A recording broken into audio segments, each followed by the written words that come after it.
ताज्या बातम्या व ठळक घडामोडींसाठी पाहत राहा JBN महाराष्ट्र।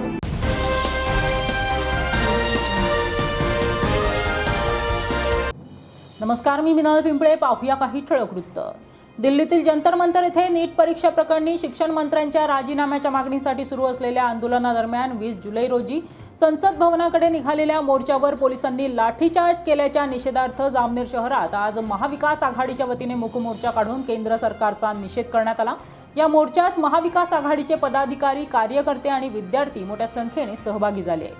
मोर्चात राष्ट्रवादी काँग्रेसचे DK पाटील, तालुकाध्यक्ष किशोर पाटील, काँग्रेसचे तालुकाध्यक्ष शरद पाटील, मुलचंद नाईक, डॉक्टर ऐश्वर्या राठोड, नगरसेवक जावेद मुल्ला, उबाटाचे तालुकाध्यक्ष ॲडव्होकेट प्रकाश पाटील, गोपाल राजपूत, किरण पाटील, अविनाश बोरसे, सचिन बोरसे यांच्यासह अनेक पदाधिकारी, कार्यकर्ते आणि विद्यार्थ्यांची उपस्थिती होती।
ओके,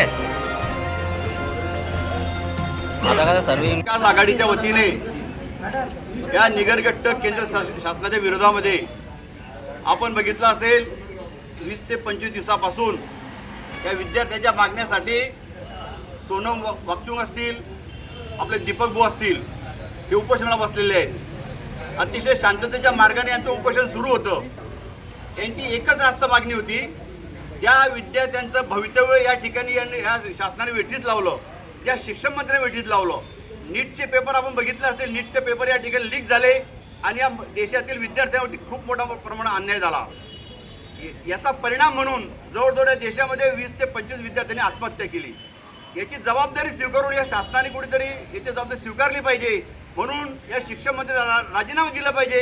एक रास्त मागणीवरून या उपोषण सुरू होतं, परंतु या शासनाला यांचा राजीनामा घ्यायचा नव्हता, म्हणून हे आंदोलन यांनी जाणीवपूर्वक या ठिकाणी दडपण्याचा प्रकार केला। सोनम वांगचुक यांना आंदोलनस्थळी उचलून यांनी हॉस्पिटलमध्ये जमा केलं। 20 तारखेला या ठिकाणी दीपक भाऊंनी या ठिकाणी दिपके भाऊंनी या ठिकाणी या जंतर मंतरवरनं संसदेकडे या ठिकाणी वाटचाल करत असताना जाणीवपूर्वक यांची जी मागणी होती की मागणी पूर्ण करा, परंतु जाणीवपूर्वक विद्यार्थ्यांनी खूप मोठ्या प्रमाणात अन्याय केलेला आहे। विद्यार्थ्यांवर ते इतक्या बेरहीमप्रमाणे या ठिकाणी लाठीचार्ज केलेला आहे की जो अक्षरशः म्हणजे मनुष्य या कधीच करू शकत नाही। अतिशय रावणासारखा प्रकार यांनी केलेला आहे, म्हणून या शासनाला या ठिकाणी दीपक कुचके आणि सोनम वांगचुक यांची मागणी या ठिकाणी पूर्ण व्हावी, या ठिकाणी देशभरामधून प्रत्येक संघटना, प्रत्येक राजकीय पक्ष या ठिकाणी रस्त्यावर उतरलेला आहे।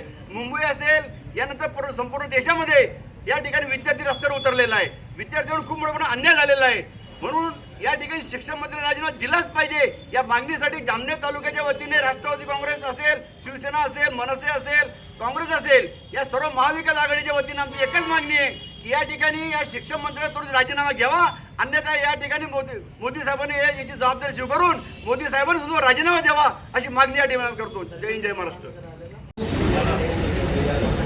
दिल्लीमध्ये जंतर मंतर संसद भवनासमोर ज्या विद्यार्थ्यावर लाठीमार केला त्या सरकारचा मी महाविकास आघाडीतर्फे निषेध करतो आणि सत्ते की कुर्सी अब पेटी बांध लो, कुर्सी की पेटी बांध लो, मौसम बदल रहा है, सत्ता पलट रही है, हे सरकारने लक्षात ठेव।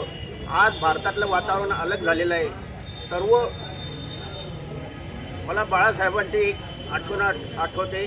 मनोहर जोशी मुख्यमंत्री होते आणि बाळासाहेबांनी सर्व मुख्यमंत्र्यापासून सर्व मंत्र्यांना तंबी दिली होती की ज्यावेळेस शेतकरी, विद्यार्थी किंवा कामगारांचा मोर्चा आला तर तुम्ही 6व्या मजल्यावर असले तरी खाली या आणि त्या जनतेसमोर जा आणि त्यांना विचारा, मायबाबू तुमचं म्हणणं काय, तुमची मागणी काय, तुमच्या मागण्या आम्हाला सांगा, आम्ही त्या जरूर सोडू, अशी प्रत्येक मंत्र्याला आणि मुख्यमंत्र्याला तंबी दिली होती. परंतु हे सरकार एवढं निगरगठ्ठ आहे की 20 दिवस 25 दिवस झाले सोनम वांगचूक उपोषणाला बसले आहे. परंतु साधा आणि आपल्या महाराष्ट्रातला तरुण दीपक अभिजित दिपके हा हे नेतृत्व करतोय, परंतु त्यांना भेटायलाही या सरकारला वेळ नाही. त्यामुळे या सरकारचा आम्ही निषेध करतो आणि महाराष्ट्र या देशाला आदरून सोडतो. कारण महाराष्ट्रातलाच एक तरुण पूर्ण दिल्ली आदरून सोडतो आहे, दिल्ली सरकारला आदरून सोडतो आहे. म्हणून एका ठिकाणी म्हटलेलं आहे की महाराष्ट्र मेला तरी राष्ट्र मेले, मराठ्याविना राष्ट्र गाळा न चाले, खरा वीर वैरी पराधीनतेचा, महाराष्ट्र आधार ह्या भारताचा, महाराष्ट्र आधार ह्या भारताचा. तर शेवटी एकच सांगतो की या शिक्षण मंत्री जो धर्मेंद्र यांनी राजीनामा द्यावा आणि या विद्यार्थ्यांना न्याय द्यावा एवढीच विनंती करतो. जय हिंद, जय महाराष्ट्र. शांततेच्या मार्गाने आपल्या दिल्लीचे, आपल्या देशाचे शिक्षण मंत्री धर्मेंद्र प्रधान यांना हा देश एकदम योग्य पद्धतीने सांभाळता आला नाही. कारण रात्रंदिवस कष्टाने करून अनेक वर्षांपासून अभ्यास करणारे विद्यार्थी ज्यांनी रात्रीचा दिवस केला, अशा विद्यार्थ्यांचा पेपर ज्या वेळेस फुटतो त्यावेळेस त्या मुलांचं सर्वात मोठं नुकसान त्या ठिकाणी झालं. या नुकसानीमुळे अनेक विद्यार्थ्यांनी स्वतःचे आयुष्य बर्बाद करून घेतलं, त्यांनी आत्महत्या केल्या. या आत्महत्या झाल्यानंतर, आमच्या तरुणांचं नुकसान झाल्यानंतर, विद्यार्थ्यांचं नुकसान झाल्यानंतर एक संताप आमच्या मनामध्ये निर्माण झाला आणि तो संताप आम्ही दिल्लीच्या जंतर मंतरवर काढला. जंतर मंतरमध्ये आम्ही शांततेच्या मार्गाने सुरू केलेल्या आंदोलनात या पोलीस प्रशासनाने, सरकारने पोलीस प्रशासन घातलं आणि त्या ठिकाणी अत्यंत निर्दयीपणे आणि चुकीच्या पद्धतीने आमचं ते आंदोलन त्यांनी नासधूस केलं. तिथं कुठेही चुकीचं काम त्या ठिकाणी सुरू नव्हतं. विद्यार्थ्यांना, विद्यार्थिनींना आणि तरुणांना यांनी लाठ्या काठ्यांनी मारहाण केली, अनेकांची डोके फोडली. अरे हा देश छत्रपतींचा आहे, हा महाराष्ट्र छत्रपतींचा आहे. तुम्ही स्वतःला कट्टर हिंदू म्हणतात. जर हे सरकार हिंदुत्ववादी आहे, तुम्ही हिंदुत्ववादी आहे, तर त्या ठिकाणी बसलेले विद्यार्थी तरुण आम्ही कोण होते? आम्ही सुद्धा हिंदूच आहेत. मग तुम्ही हिंदू असताना तुम्ही कशा पद्धतीने हिंदूंना त्या ठिकाणी मारहाण केली? या मारहाणीचा मी जाहीर निषेध करतो आणि या सरकारला आम्ही सांगतो की तुमच्यामध्ये जर हिंमत असेल तर आता परत आम्ही त्या ठिकाणी आंदोलन सुरू केलेलं आहे.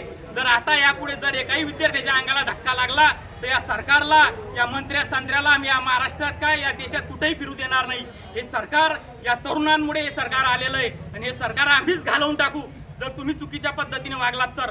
त्या तात्काळ या धर्मेंद्र प्रधानचा त्याचा राजीनामा घ्यावा आणि आमची मागणी मान्य करावी एवढी आमची सरकारकडे विनंती आहे. सदाभाऊ कोते याला मतदान केलं, त्याच्या मतदारसंघातल्या तरुणांनी मतदान केलं आणि त्या तरुणांच्या, विद्यार्थ्यांच्या भरोशावर हा सदाखोत आमदार झाला. आणि हा म्हणतो की तरुण आतंकवादी आहे, नक्षलवादी आहे. याला फक्त या रस्त्यावर येऊ द्या, याला रस्त्यावर दिसू द्या. तरुण काय आहे, तरुणाची ताकद काय आहे, याला आम्ही या रस्त्यावर दाखवून देऊ. त्याला फक्त येऊ द्या, त्याची गाडी फोडल्याशिवाय आम्ही राहणार नाही. अतुल भातखळकर आमदार, तो अतुल भातखळकर आमदार, तो सुद्धा आम्हाला तरुणांना ललकारतोय. अरे आम्ही शांत आहोत, आम्ही संयमाने आंदोलन करतोय. तुम्ही आमच्या सहनशीलतेचा आणि संयमाचा अंत पाहू नका. ते विद्यार्थ्यांनी आणि कोणत्याही तरुणांनी त्या ठिकाणी पोलीस प्रशासनाला त्रास दिला नाही. तुम्ही व्हिडिओ बघा, संपूर्ण व्हिडिओ महाराष्ट्रावर फिरताय. या पोलीस प्रशासनानेच तरुणांना, विद्यार्थ्यांना बेदम मारहाण केली. एक पोलीस तर आज मुंबईमध्ये बोलला की अरे म्हणे तू जर हे आंदोलन नाही थांबवलं तर मी तुझ्या दप्तरामध्ये गांजा भरी म्हणे, गांजा. अरे हा महाराष्ट्र आहे का? हा हे पोलीस आहे, महाराष्ट्र पोलीस. अरे तुम्ही बी महाराष्ट्रातले, आम्ही बी महाराष्ट्रातलेच आहोत. आम्ही काही या पाकिस्तानातून आलेले या ठिकाणी नाही आहोत. मग आम्हाला एवढ्या नीच पद्धतीने तुम्ही कशा पद्धतीने मारहाण करू शकता? तुम्ही म्हणतात ना तरुण, अरे हा तरुणच देशाचा आधारस्तंभ आहे आणि हा तरुणच जर तुम्ही आमच्या सहनशीलतेचे अंत पाहिला तर तुम्हाला वाईट दिवस आल्याशिवाय राहणार नाही. आणि आम्ही काय आहोत हे आम्ही तुम्हाला दाखवून देऊ. मग आम्हालाही सहनशीलतेचा अंत होईल. आम्ही शांत आहे, शांतच राहू द्या. देशामध्ये वैद्यकीय प्रवेशासाठी जी नीट परीक्षा असते त्या नीट परीक्षेचे पेपर यांनीच फोडले. तुम्ही बघा लातूरचे वगैरे जी मंडळी आहे ती कोणाची आहे? ती भाजपाशी निगडीत आहे, त्यांनी पेपर फोडले. मग विद्यार्थ्यांनी, बऱ्याचशा विद्यार्थ्यांनी आत्महत्या केल्या आणि त्यांच्या भावना या प्रकट करण्या, तीव्र भावना प्रकट करण्या सुरू केल्या. फार मोठं नुकसान, वर्षभर अभ्यास करतात, ऐन वेळेला पेपर फुटला जातो आणि त्यामुळे विद्यार्थ्यांचा मनस्ताप झाला. त्यांनी भावना व्यक्त करता बरोबर आपल्या देशाचे सरन्यायाधीश, वास्तविक पाहता सरन्यायाधीशांना ही शोभणारी बाब नाही की त्यांना काक्रोच म्हटलं आणि त्यातून या CJPचा उदय झाला. अभिजित तिपके यांनी लंडनवरून काही त्याच्यात कॉमेंट्स केले आणि म्हणता म्हणता कितीतरी करोडो फॉलोअर्स त्यांचे तयार झाले. त्यानंतर त्यांनी जंतर मंतरवर आल्यानंतर एक उपोषण केलं. नंतर पुणे असो आणि मोठमोठ्या सिटी, जयपूर असो, बेंगलोर असो, प्रत्येक ठिकाणी त्यांनी भावना व्यक्त केल्या की आम्हाला शिक्षण मंत्र्याचा हा राजीनामा पाहिजे. वास्तविक पाहता ही किरकोळ बाब होती सरकारच्या दृष्टीने राजीनामा घेणे, परंतु सरकार एवढं गर्वात गेलेलं आहे की त्यांना कोणाची गरज नाही. म्हणून यांनी सोनम वांगचुक यांनी जंतर मंतरवर उपोषण सुरू केलं. 20 तारखेला त्यांनी एकच सांगितलं, मी मेलो तरी चालेल, परंतु 20 तारखेला देशातल्या करोडो लोकांनी हजेरी लावा म्हणजे माझं समाधान होईल. 20 तारखेला संसदवर मोर्चा होता. मोर्चा असताना आदल्या दिवशी गृहमंत्री अमित शहानी आदेश दिले, कारण त्याच्याशिवाय पोलीस करूच शकत नाही. सर्व करविता कोणी असेल तर अमित शहा आहे. त्यांनी आदेश दिले, पोलीस पांढरे कपडे, मोठमोठे पांढरे कपडे घेऊन त्यांना सोनम वांगचुक यांना सकाळी स्थानबद्ध करून गाडीत टाकून हॉस्पिटलला घेऊन गेले. वास्तविक पाहता त्यांच्या पत्नी या म्हणत होत्या, वास्तविक पाहता कुटुंबाला न्याय असतो, कुठे त्याचं मेडिकल हे करायला पाहिजे किंवा काय करायला पाहिजे, सर्वात महत्त्वाचं कुटुंब असतं, नंतर हे बाकीच्या गोष्टी आहेत. आजच्या मोर्चामध्ये आपल्या मुख्य मागण्या काय आहेत? तर त्यांचंही ऐकलं गेलं नाही. आणि 20 तारखेला जो मोर्चा होता त्या मोर्चामध्ये तुम्ही पत्रकार बंधू हे बघू शकतात की आपल्या देशाचं जे भवितव्य आहे, विद्यार्थी, मुलं आणि मुली, मुलींच्या तुम्ही फेसबुकवर जंतर मंतर लाईव्ह बघा, पाहिल्या जात नाही, इतका रक्त खवळतं. मुलींच्या छातीवर बसून कपडे फाडून त्या लोकांनी त्यांच्यावर जबरदस्ती मारहाण केली, त्यांना दांडूने पिटलं. एक माजी आमदार, 3 वेळेचा आमदार आहे, त्याला उचलून फेकलं. ही काय लोकशाही आहे? काय म्हणतात ते किरकोळ मागणी आहे तेवढी मान्य करा सनदशीर मार्गाने. आणि त्याच्यानंतर राहुलजी गांधी यांनी संसदमध्ये जेव्हा त्यांना सांगितलं की धर्मेंद्र प्रधानचा राजीनामा पाहिजे, त्यांनी कुठलीही गोष्ट ऐकायला तयार नाही. संपूर्ण विरोधी पक्ष, त्यात काँग्रेस असो, राष्ट्रवादी असो, समाजवादी पार्टी असो का ममता बॅनर्जीचे असो, हे संपूर्ण एक झाले. त्यांनी मागणी करूनही चर्चेला तयार नाही. राहुलजी आणि या संपूर्ण विरोधी पक्ष, अखिलेश यादवही बरोबर होते, सुप्रियाताई बरोबर होत्या, यांनी सर्वांनी रस्त्यावर पंतप्रधानांच्या निवासासमोर ठिय्या आंदोलन लोकशाही पद्धतीने केलं. भारताच्या इतिहासामध्ये विरोधी पक्ष नेत्याला अशा प्रकारे उचलून घेऊन जाणं स्थानबद्ध केलं ही पहिली घटना आहे. यांना सत्तेचा माज आला आहे. म्हणून या विद्यार्थ्यांवर जो नुकसान झालं त्याच्यानंतर एक मुद्दा अजून महत्त्वाचा आहे की आताही जे नीटचे रिझल्ट लागले त्यांच्या पेपरला 552 मार्क, ज्यांनी पेपर देतात पाहायला भेटतो आपल्याला 552 आणि मार्कशीटवर येतं 95-96. अरे ही थट्टा लावली आहे. यांना साधं परीक्षा घेता येत नाही. महाराष्ट्रामध्ये TETचा पेपर त्यांनीच फोडला, अजून त्याचं काही नाही. म्हणून हे रितसर मागणी असताना सुद्धा हे ऐकत नाही. म्हणून जामनेरच्या राष्ट्रवादी काँग्रेस असो, उद्धव ठाकरे गट शिवसेना असो, समाजवादी पक्ष असो, भारतीय राष्ट्रीय काँग्रेस असो, यांनी विद्यार्थ्यांसाठी आम्ही रस्त्यावर उतरलो आहे. त्यांना न्याय मिळालाच पाहिजे. धर्मेंद्र प्रसाद शिक्षण मंत्र्याचा राजीनामा झालाच पाहिजे. गृहमंत्री अमित शहाचा सुद्धा राजीनामा झालाच पाहिजे. ही आमची कडकडीची विनंती आहे. तुमच्या माध्यमातून पंतप्रधानांच्या कानावर आमच्या ह्या भावना जाऊ द्या, एवढं आमचं. नमस्कार, मी डॉक्टर ऐश्वरी राठोड, प्रदेश सचिव, महाराष्ट्र प्रदेश काँग्रेस कमिटी. आज जामनेर तालुक्यामध्ये आम्ही महाआघाडी तर्फे इथे पेपर फुटीसाठी, पेपर लीक जो प्रकरण आहे तो संपूर्ण देशामध्ये कशा प्रकारे गाजत आहे आपण बघत आहोत. जंतर मंतरवर कशा प्रकारे विद्यार्थी या शिक्षा व्यवस्थेला त्रस्त झालेले आहेत हे आपण बघत आहोत. दिल्ली पोलिसने कशा प्रकारे विद्यार्थ्यांवर अत्याचार केला, महिलांवर अत्याचार केला, त्याच्यामधली एक मुलगी आज मृत्युमुखी पडते हेही आपण बघत आहोत. राहुलजी गांधी यांनी या प्रोटेस्टसाठी अतोनात प्रयत्न केले. आज 4 महिन्यांपासून राहुलजी गांधी छात्रों की गूंज या माध्यमातून विद्यार्थ्यांच्या पेपर लीकसाठी आवाज उठवत आहे. परंतु हे सरकार याही गोष्टीला अहंकारामध्ये धिक्कारून या गोष्टीला मान्य करत नाहीये. जेव्हा नरेंद्र मोदी यांच्या घरासमोर हा आंदोलन करण्यात आलं तेव्हा राहुलजी गांधी यांच्या नाकातून अक्षरशः रक्त निघत होतं, तोंडातून अक्षरशः रक्त निघत होतं. या युवा पिढीला वाचवण्यासाठी, या युवा पिढीची शिक्षा व्यवस्था जी आज कोलमडलेली आहे ही वाचवण्यासाठी राहुलजी गांधी आणि आमच्या नेत्या प्रियंकाजी गांधी यांचा अतोनात प्रयत्न या 6 महिन्यांपासून आपण बघत आहोत. विद्यार्थी रस्त्यावर उतरलेले आहेत. ही भावना सर्वांना वेदना देणारी आहे, संपूर्ण देशाला वेदना देणारी आहे. परंतु ही जी भाजपा सरकार आहे ही फार अहंकारी सरकार आहे. या सरकारने विद्यार्थ्यांचा जो युवा आहे यांच्या भविष्याची चिंता या सरकारला नाहीये आणि त्यामुळेच या सरकारने अहंकाराच्या दृष्टिकोनातून धर्मेंद्र प्रधानचा जो राजीनामा आहे तो घेतला नाही. आपल्याला असंच म्हणावं लागेल की भाजप हटाओ शिक्षा बचाओ. भाजप हटाओ शिक्षा बचाओ का? आज नरेंद्र मोदीचा सुद्धा राजीनामा झाला पाहिजे, आज अमित शहाचा सुद्धा राजीनामा झाला पाहिजे आणि आज धर्मेंद्र प्रधानचा सुद्धा राजीनामा झाला पाहिजे. आणि ही शिक्षण व्यवस्था जी आहे ही पूर्वीपासून जशी सुरळीत होती, काँग्रेसच्या काळामध्ये एकही पेपर फुटीचं प्रकरण आपण 70 वर्षामध्ये बघितलं नाही. ही लोक म्हणतात की 70 वर्षामध्ये काँग्रेसने काय केलं. 70 वर्षामध्ये काँग्रेसने शिक्षण व्यवस्था अशी करून दाखवली की आज विदेशामध्ये सुद्धा त्या शिक्षण व्यवस्थेचं नाव घेतलं जायचं. परंतु याच मोदी सरकारने शिक्षण व्यवस्थेचा खेळ खंडोबा करून ठेवलेला आहे.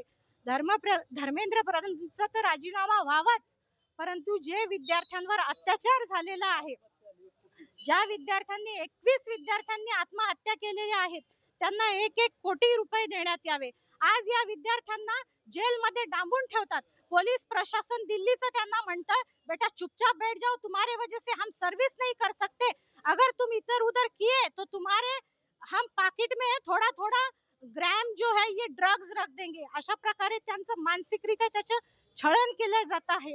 भाजप हटाओ शिक्षा बचाओ हेच आता नारा या देशाला लागू पडतो. या बातमी इथेच थांबूया. ताज्या अपडेट्ससाठी www.jbnmaharashtra.com या आमच्या वेबसाईटला लॉग इन करा. तसंच यूट्यूबवरील आमचे व्हिडिओ पाहायला विसरू नका आणि गुगल प्ले स्टोअरवरील JBN न्यूज ॲप डाउनलोड करून JBN Maharashtra news channel live पहा. नमस्कार.